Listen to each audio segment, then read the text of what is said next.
Okay, God's law number 11. Stealing.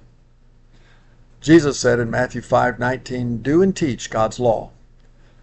Hello everybody, welcome. I'm Jim McCotter. Here's the 8th commandment of the 10 commandments. Deuteronomy 5:19, quote, "You must not steal," end quote. What is Muslim Sharia law for stealing? The Quran states that thieves, male or female, should have their hands cut off, quote, "as a deterrent from Allah," end quote. Depending on what it is, American unbiblical laws for stealing may not be better.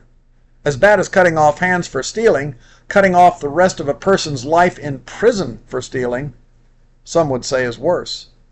I'm not promoting Sharia law as it is diabolical, but so are all other man-made laws. Laws are either from the kingdom of God, God's law, or from the kingdom of darkness, the devil's law, who's the prince of the power of the air over nations. There is no third category, though every unbiblical person will say otherwise. But think about it. If a nation has a law that says you must not steal, that of course is biblical law. However, God's law also has statutes and judgments for what to do to a thief.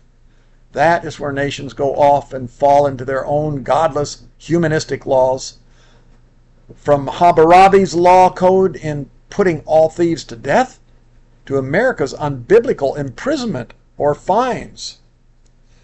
Now, it's one thing to declare God's 8th commandment, "You must not steal," but if you ignore and reject the rest of God's moral law, his statutes and judgments, then you have no moral basis for any U.S. law than does Hammurabi killing a thief or Muslims cutting off hands. It's just your moral opinion versus Hammurabi or Muslims' moral opinion. That's true with all man-made laws versus God's law. In God's law, as we previously have looked, all violations of the first 7 of the 10 commandments come with the death penalty, except where the New Testament exempted only the 4th commandment. But starting with the 8th commandment now, not to steal, and the other 2 that follow, there are no death penalties, nor any imprisonment. All the statutes and judgments falling under this 8th commandment are all only with just restitution. First, just restitution for stolen and disposed of assets. In Exodus 22, 1 through 17, we have a series of laws concerning stealing and restitution. First, here is just restitution for stealing, and then destroying or disposing of the assets. Exodus 22, verse 1, quote, "If someone steals an ox or a sheep and then kills or sells it, the thief must pay back 5 oxen for each ox stolen, and 4 sheep for each sheep stolen," end quote. Multiple restitution rests on the principle of justice. Sheep are capable of a high rate of reproduction and have use, not only as meat, but also by means of their wool, for clothing, as well as other uses. To steal a sheep is to steal the present and future value of a man's property. The ox requires a higher rate of restitution, 5-fold, because the ox was trained to pull carts and to plow, and was used for a variety of farm tasks. The ox, therefore, had not only the value of its meat and its usefulness, but also the value of its training, and that training an ox for work was a task requiring time and skill. It thus commanded a higher rate of restitution. Clearly, a principle of restitution is in evidence here. Restitution must calculate not only the present and future value of a thing stolen, but also the specialized skills involved in its replacement.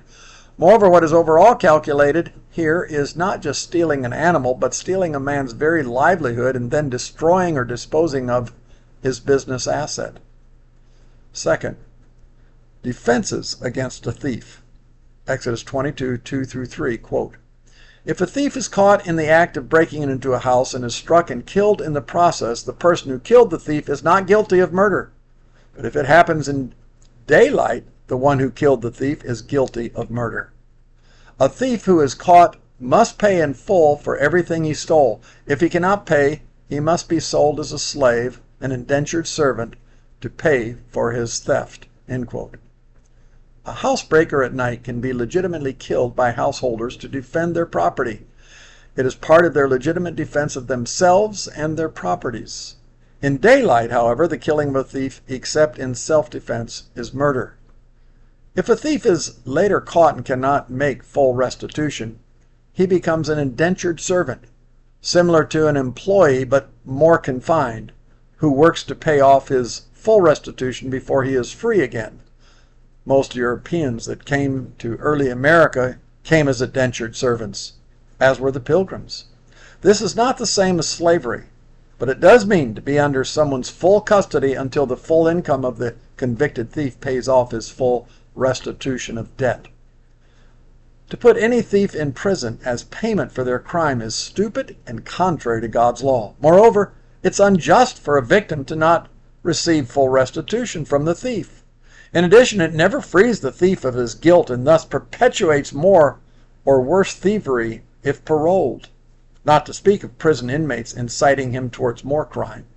Lastly, all law-abiding citizens, including victims, are actually the ones who are being penalized and punished with such unbiblical laws.